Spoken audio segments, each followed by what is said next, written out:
ओम श्री गुरुभ्यो नमः हरिः ओम दशकम 28 Mahalakshmi Avataram. In this dashakam we have 10 slokas. All 10 slokas you have to sing in Kalyatam Ragam. Garalam tarala nalam purastat jaladhehe udvija galakalakutam amarastuti vada moda nigno girishastan nipapau bhavat priyartham vimathatsu sura sureshu jata surabhistam rishishu nyadhastri dhaman hayaratnam abhudathe bharatnam द्युदरुश्चाप्सरसः सुरेषु तानि जगदीश भवत्परातदानीं कमनीया कमला बभुव देवी अमलामवलोक्ययां विलोलः सकलोऽपि स्पृहयां बभुव लोकः त्वयि दत्तहृदे तदैव देव्यै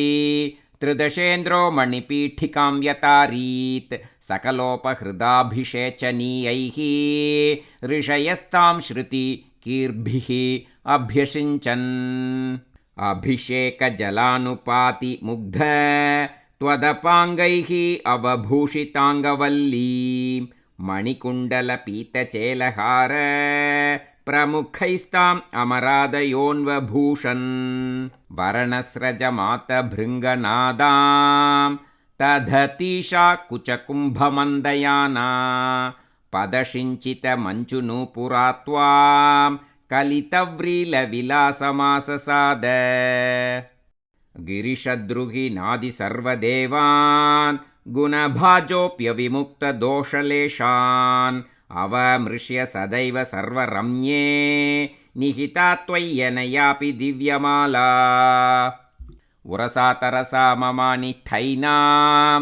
भुवनानां जननीम् अनन्यभावां त्वदुरो विलसत् तदीक्षणश्री परिवृष्ट्या परिपुष्टमास विश्वम् अतिमोहन विभ्रमा तदानीं मदयन्ती खलु वारुणी निरागात् तमसः पदवीम् अदास्त्वमेनाम् अतिसम्माननया महासुरेभ्यः तरुणाम्बुदसुन्दरस्तदा त्वं ननु धन्वन्तरि रुन्थितोऽम्बुरेशेः अमृतं कलशे वहन् कराभ्याम् अखिलार्थिं हरमारुतालयेश सर्वत्र गोविन्दनाम संकीर्तनं गोविन्दा गोविन्दा कृष्णा गुरुवायूरप्पा चरणम्।